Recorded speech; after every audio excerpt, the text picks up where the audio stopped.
Welcome to another edition of Tattooed Athlete. In this episode, I had the amazing pleasure of being joined by Katie Stevenson. Katie is a nutrition and fitness coach in Lafayette, Colorado at Rough Fitness.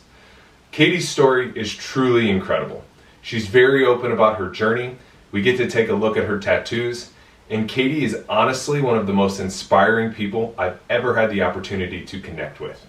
Thank you in advance for watching, and Katie, thank you for sharing your story. Hello, Tattooed Athletic Club, and welcome to another edition of Tattooed Athlete. I'm very excited today to be joined by Katie Stevenson. Katie, how's it going? I'm so good. How are you today? I'm doing well. Hey, I appreciate you taking the time. I know that this is a new platform for me. I know you've got an awesome, incredible following as well. So I'm excited for us to kind of bounce ideas and thoughts off of each other. It'll be great. Hey, me too. I'm excited. I like talking about tattoos and all things fitness. So this is like the perfect opportunity for the both of us. So I'm Awesome, excited. awesome. I love it. But hey, I'm going to ask you probably the hardest question you've ever been asked to start. And because it comes from what's in your Instagram profile that mentions you're a superhero, villain, Disney lover. So I got to hear, do you have a favorite superhero, favorite villain, and favorite Disney character? Or I do do you just have, actually. okay, I got to hear it. Go ahead. So favorite superhero is definitely Spider-Man. Favorite, I guess he's kind of like an anti-hero slash villain is definitely Venom. And then my favorite Disney character is Judy Hopps from Zootopia.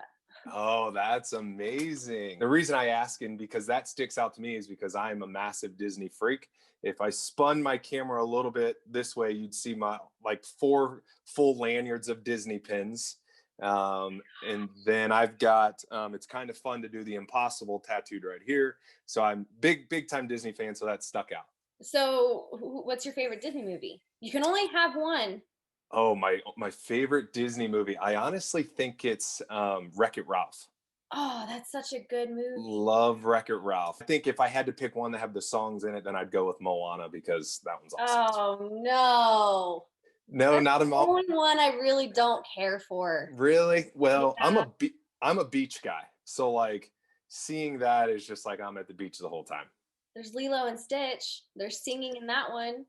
Hey, I don't dislike Lilo and Stitch, but come on, The Rock as a cartoon character, that's hard to beat for me. The only reason why I watch it is because of The Rock. Yeah, right. Hey, Disney aside, thank you again for taking the time. And before we get into your tattoos, I'd love for you to kind of tell me about your fitness journey that got you to being a coach and a nutrition coach as well. Yeah, so to kind of give you a timeline, I'm 25 years old, and my fitness journey really started when I was about 15.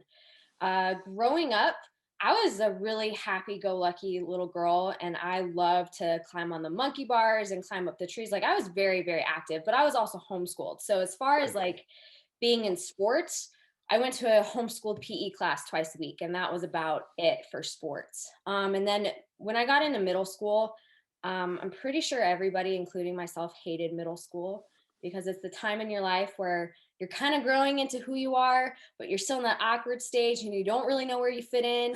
And like, Right. you can't fit in little girl clothes anymore, but you can't fit in the teen clothes yet. So Sure. it was just a weird time in my life. And I actually got my first boyfriend at the age of 15, which I look back at that now. I'm like, you're dumb. Don't Yeah. do that. When I was in that relationship, there was a lot of controlling factors. And he was very, very controlling in the fact of like, he would tell me who I could and couldn't hang out with. He just made me feel really belittled and kind of stupid. And so, literally, just one day, I looked myself in the mirror and I'm like, well, he doesn't like you the way you are. So, something needs to change. You're fat, and this is what you need to do to lose weight. So, I actually developed an eating disorder. I had anorexia for about a year and a half and went from like 125 pounds, I'm 5'3", to 95 pounds soaking wet. And it was a grueling process. Like I missed my period for 3 months. My hair was falling out. I made my mom cry constantly. None of my clothes fit. I always had to go shopping because they were just Wow. falling off me all the time. But I still had that like body dysmorphia, and I still saw myself as fat. Um, Fast forward 3 years, I had finally conquered that eating disorder with my faith and with some people to help me through that process. It took me years in order to be able to allow myself to eat pizza again and actually enjoy Wow. it. Yeah. Um, and then, like, from the age of 18 to 22, I didn't really know what I was doing with my fitness. I did pop Pilates on YouTube. I did a lot of running. I tried some boot camp classes. I actually did CrossFit when I was 15. So when I had my eating disorder, I was doing Oh, CrossFit, wow. which is so stupid. Yeah, not good. Not good at all.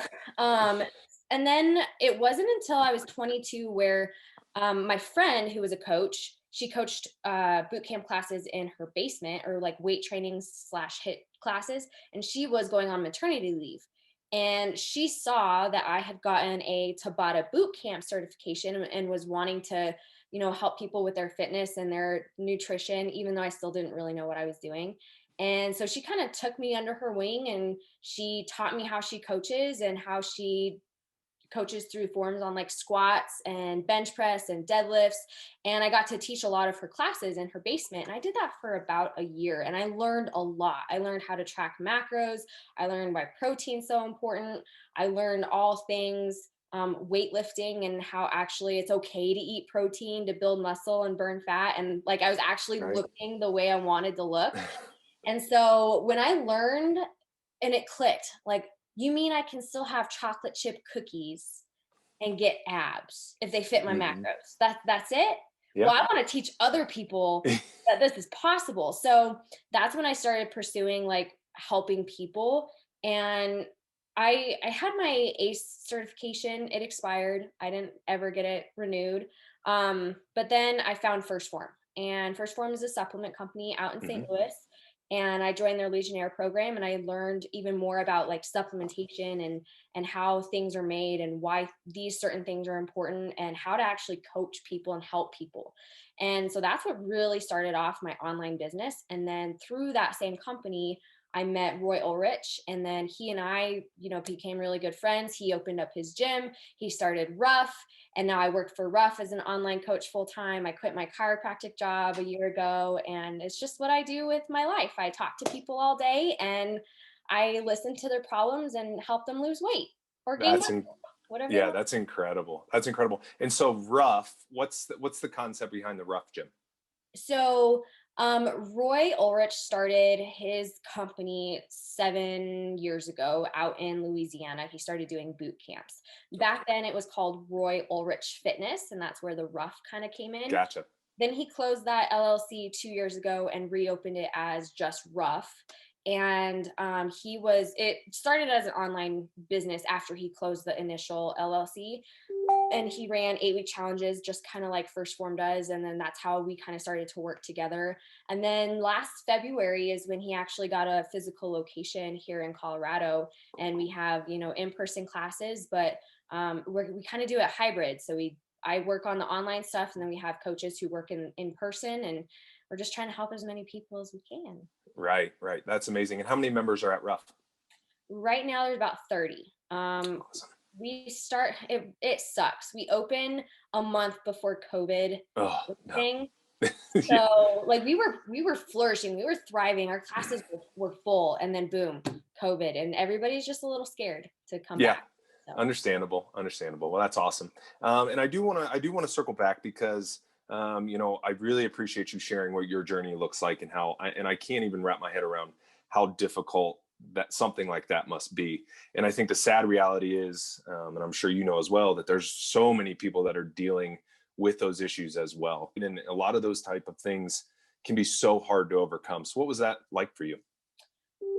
First, I think you have to understand, like, psychologically where it stems from. For me, I'm adopted, and growing up, I always kind of had that feeling of neglect and abandonment, and just feeling like I wasn't loved. I was never like, the parents I have now are absolutely phenomenal, and they raised me in such a good home, and they loved me unconditionally. But still, psychologically, I was affected by the fact that I was adopted. So that affected the way I viewed myself, and I work with a lot of girls actually who also struggle with the same eating disorder. And what makes me different in handling those situations is I'm not going to push food or my agenda onto them because that happened to me. Hmm. Everyone in my family, everyone at my church, they were always nagging at me to eat more food. I looked so sick. You need to do this, you need to do that. All that does is just make it worse Right. because it gave me the attention that I wanted. And back then, I would tell you that I was really struggling, but really, I think it was a way to get attention. And I just took advantage of eating less food and the way it made me feel and how it made others feel. And I don't I'm not perfect today either. Like I still struggle with body dysmorphia some days and but I understand that, I got to eat food to fuel my body and food is not the enemy and when you don't eat food, you're actually doing more harm and I have all these girls who want to look a certain way and I tell them that they need food to look like that Mhm. and they're still afraid to eat food. So when it comes to working with people like that, I'll meet you where you're at. I'm not going to pressure you. I'm not going to nag you, but I am going to be here. And I will tell you that I went through the same exact thing. And I know it sucks, but you have to want it for yourself because I want it for you, but you got to want it for yourself. And that's what truly happened for me back then is like, yeah, I had all these people telling me things and watching over my shoulder and nagging at me and saying these comments and calling me emo and saying I was depressed and it really just kind of clicked one day when I went to a conference that what I'm doing is not healthy and I really need to change. But at that point, I was ready to. Does that make sense? Right. Oh yeah, absolutely. And that was actually going to be, kind of a follow-up question is like, what was it for you that kind of triggered this, like, hey, I've got to make a change, right? And was it that conference you mentioned? Yeah, so I was about 16 and a half, almost 17, and I went to a youth conference with my youth group and it was a 3-day weekend and it was the last night of worship and the message, the songs, it's just like and I'm not going to sugarcoat it. I'm a believer, I'm a Christian, and it's just like God got a hold of my heart Hmm. and was like, "Katie, I'm here for you to like I just want you to lay this burden down so I can take care of it for you because I already took care of it when I died for you years ago. So why don't you Right. just give it to me?" And it was at that point, like I literally fell on my knees. My whole youth group came and surrounded me and put their hands on me and prayed for me. And after that day, like my life did a complete 180. Was it easy? No. Like it didn't just go from like one day not eating food to the next day, all the food. it Yeah. was it was a process. Like I had to really start trusting that food was okay to eat again. Right. Right. Absolutely. And I think having that belief is so huge. And I share that as well. I do really appreciate you sharing that. I know that's an incredible journey. And I think a lot of people look up to you because of your journey. And I'm glad you found a platform to be able to share that and help people along theirs. Yeah, and I mean, at the end of the day, if sharing my story can help one person, then so be it. Like that's why I want to share those things. And I want to share one more thing that I Absolutely. find really cool, and I think you'll appreciate is, and this is kind of where I've gotten my outgoingness and like relatability and transparency when I share things. But have you ever been to Colorado? I have. Have you ever been to Waterworld? I have not. Okay, so Waterworld is this huge, big ass water park that we have. It's my favorite place to go to. And it was 2, 3 years maybe after my eating disorder. I was walking around the park and I saw this girl who I knew for a fact she had an eating disorder. And I walked by her and I felt the Holy Spirit say, "Hey, go back and pray for her." Wow. No, there's millions of people watching. I'm not going to do that. So I Right. kept walking and I felt the Holy Spirit, "No, go back, turn around." So I did. And all I asked the girl was like, "Hey, I feel really led to pray for you. It may sound really weird, but can I pray for you?" She's like, "Oh my gosh, yes." And I gave her a hug. She started crying.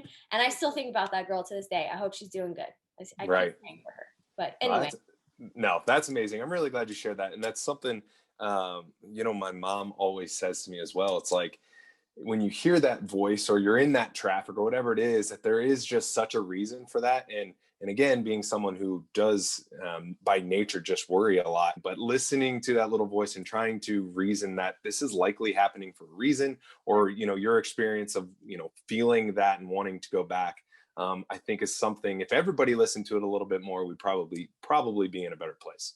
Mm-hmm. And at the end of the day, like, control the controllables. Sure. Absolutely. A lot of growth, and certainly something that I'm continuing to do. So. Oh yeah.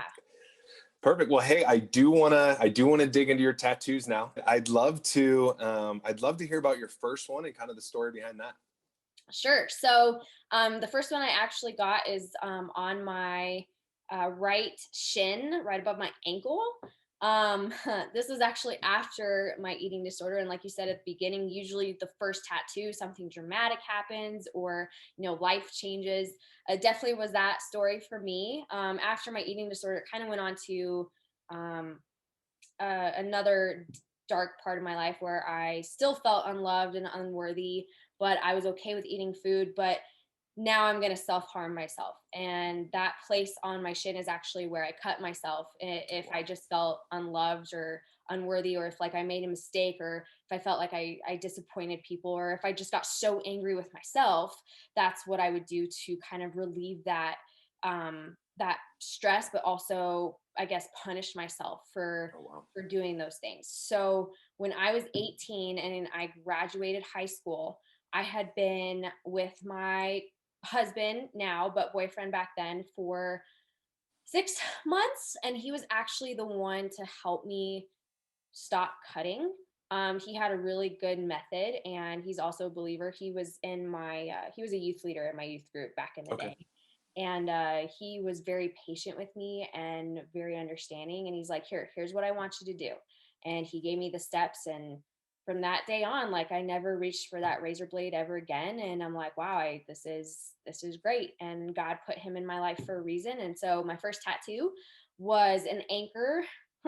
So cliche, but it has strength written into it. And then it's First Corinthians 6:19, which talks about your body being a temple of the Holy Spirit and to honor God with your body. So that was my first tattoo.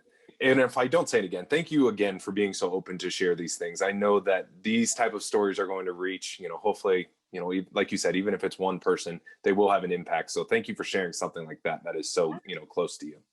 So the anchor when you were 18, it's funny how many people I've heard like, oh, I turned 18 and I went to the tattoo shop. You know what I mean? But it is, I was very close. I think I was 19, shortly thereafter. But so where did it go from there? Oh man. So after my anchor, I think I got I got a stitch tattoo on my ribs. And my husband drew up Stitch from Lilo and Stitch, and then it says Ohana, and then it has the quote, and then it has a rose and green petals.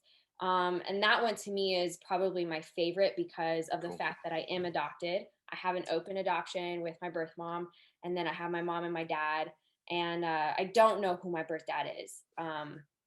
And so me being a Disney nerd, Stitch is in there. My husband drew it, and then Ohana, and then the quote underneath it is actually split. So the first part is my dad's handwriting. The second part is my mom's handwriting. My birth mom's favorite flower is a rose, and then I know for a fact that my birth dad was a Green Beret in the Army, so that's how the green petals came in. So that's probably my favorite, and I think that's the one I got next, if I'm not mistaken. Wow, that's amazing. And you said your husband drew Stitch? Uh-huh. Oh, he drew the rose and everything that goes with that too? Just Stitch. My tattoo artist drew the rose and everything else. Very cool. That's amazing. So then what after that? Wow, that's so much in my life is bringing up all this timeline stuff. It's great. When I was 21, I actually went to the police academy. That's what I wanted to do with my life, is be a police officer. So I graduated in 2017 and never could get on with the department, but I was proud of myself for graduating. So I rewarded myself with a lion tattoo, which a lot of people see. Yep. And it has a quote on the inside of my arm, and it says, the wicked flee when no man pursueth, but the righteous are bold as a lion. And it has a thin blue line in the middle of it. And then from there, I got my Outcast tattoo. Mm-hmm. for NF because he's just inspired my life in so many ways. I'm finishing this sleeve. Let's see. Irises are for my dad. Blue irises symbolize hope. And 3 years ago, my dad had sepsis and was in the hospital for 15 days, and he almost died. And he kept saying that he wanted to die because he was in so much pain. And I've never seen my dad that depressed. And I think that was worse, hearing my dad say those things, than him actually being sick. Because my dad has just never said things like that. But I had to be the strong one in the family. Like, I've never seen my mom so broken like that either. And I just had to keep praying and trusting in the Lord that everything was going to be okay. And so I had hope. And that's where that came in, because my dad came out all right. My dad's still kicking. There you go. That's awesome. Yeah. And then the sunflower to represent Ben and I's wedding day, because that was our flower that we had for our wedding. Oh, nice. And then the black balloons. Oh, yeah. Yep. That's for NF as well. Okay. And that's the whole sleeve. Oh man, that's really incredible. A lot of times when I talk to people who have sleeves like that, I'll be like, oh, so what's your favorite, right? Because they're very like isolated kind of things, but I don't even want to ask you that question because they are all so meaningful, that I think the combination of it all is just really powerful and meaningful to you. Yeah. There's not, like, I think of it as one solid piece, even though I got it in chunks, because like you said, yeah, each piece has a meaning for something different. And I've already thought about, like, okay, this is my meaningful arm, and then this is really going to be my Disney or superhero nerdy arm, because that is what makes me, but I haven't gotten there yet. But yeah. Excellent. Very cool. I've noticed one other tattoo just on your Instagram post that looks like it's maybe something from Star Wars. Yeah, my TIE fighter. Very nice. I will be honest, this has no meaning whatsoever. And that's okay. There was a flash tattoo sale on Friday the 13th, and this was one of them. And then the other one was an elephant. Now, the elephant that I did get, it's on my left shin. I got that from my mom because her favorite animal is elephants. So very nice. That one does have meaning, but the Star Wars one is just like, I like Star Wars, sure, why not? That's okay, but that's what you said. That's going to blend well with your superhero Disney theme, whatever you go with there. Yep. Very cool. So your sleeve, was that all one artist or a couple different people? 3 different people. Very cool. The lion, and so my upper sleeve was done by his name is Forrest Henderson. He does amazing work, but he's always busy and always booked, and I'm a very impatient person. So I need it now. Right. Yeah. My friend told me of her guy that does tattoos, and stupid. If you're listening, don't ever go to someone's house if they do tattoos out of their home. Just don't do it. It's dumb. Go pay good money for a tattoo. So I had him do my tattoos, and at first it was like, oh, this is great. This is so good. Mm-hmm. No. So I went to a different lady, and this sunflower didn't even look like a sunflower when he originally did it. So I went into her parlor, and I'm like, hey, what flower is that? She's like, I don't know. I'm like, exactly. Yeah. It's supposed to be a sunflower. She's like, that is not a sunflower. So not a sunflower.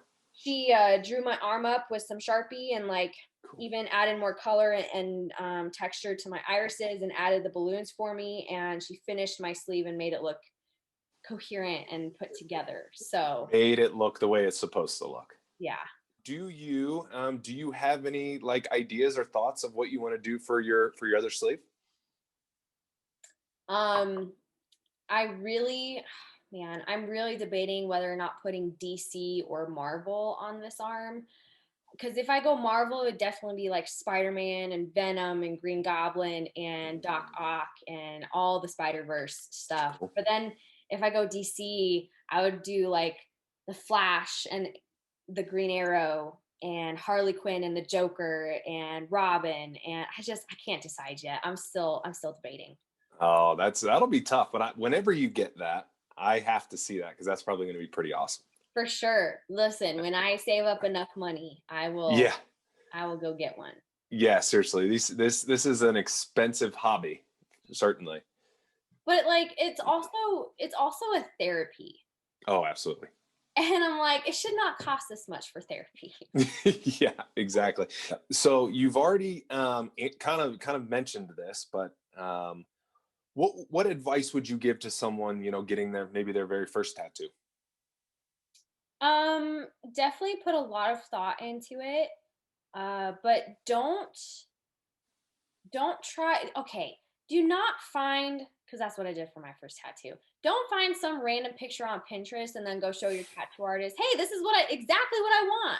First Right. off, your tattoo artist is going to talk shit about you behind your back because you're one of those people. And Uh-huh. second, it's just like, be unapologetically you and get something different. Get something that nobody else has, that only you have, but that means the world to you. So like whatever, I guess whatever is important, whatever's meant the most to you in your life, like if you want to start creating a story and art on your body, then that's what you should do. Love it. That's great. And you've certainly done that. So anyone looking to get it, I would definitely refer them to you because you've definitely went that direction. Thank you. Yeah, absolutely. So I kind of know what's next for, your tattoo plans, but what's kind of next for you and your fitness and coaching journey? At the end of the day, I want to keep helping people and as many people as I can. And however I need to get that done, that's how I'm going to do it. I don't know if I um, will always be an online coach. I may transfer into like being an in-person coach. I don't know if I just don't know. I take one day at a time and see what God has planned Right. for me. But at the end of the day, it's just, I want to help as many people as possible. Right. Right. That's amazing. Well, I do want to make sure I say thank you for being the role model that you are, that I can tell that you are for people. Just based on the conversation that we've had, just looking through your social media and seeing comments and seeing your responses to things. The world needs more Katie's. So thank you for all you've done and all you're going to do in the future, and obviously thank you so much for taking the time to chat with me. Well, thank you so much for saying all those things. I truly appreciate it. And, I'm just sharing my story and being real and transparent. And I'm just doing that consistently. And that's what I'm here to do. So, I appreciate you asking me to do this. This is awesome. And, like I said, I'll definitely shoot some of my friends your way so that you can have more people. Please do. And then whenever you get your next tattoo, whether it's the full sleeve or just something small because you get the itch, make sure you shoot it over to me so I can take a look. Hey, we'll do. And I will definitely start tagging you in more things so that we can get your brand and what you're trying to do out there. Cause I really do think it could change a lot of people's lives. Definitely, it's a cool community, and I love that people are open to share. So thank you again for sharing your story. I appreciate it. You're welcome. Awesome, Katie. Thanks so much, and we'll talk to you soon. Sounds good. Bye. Alrighty, take care. Bye bye.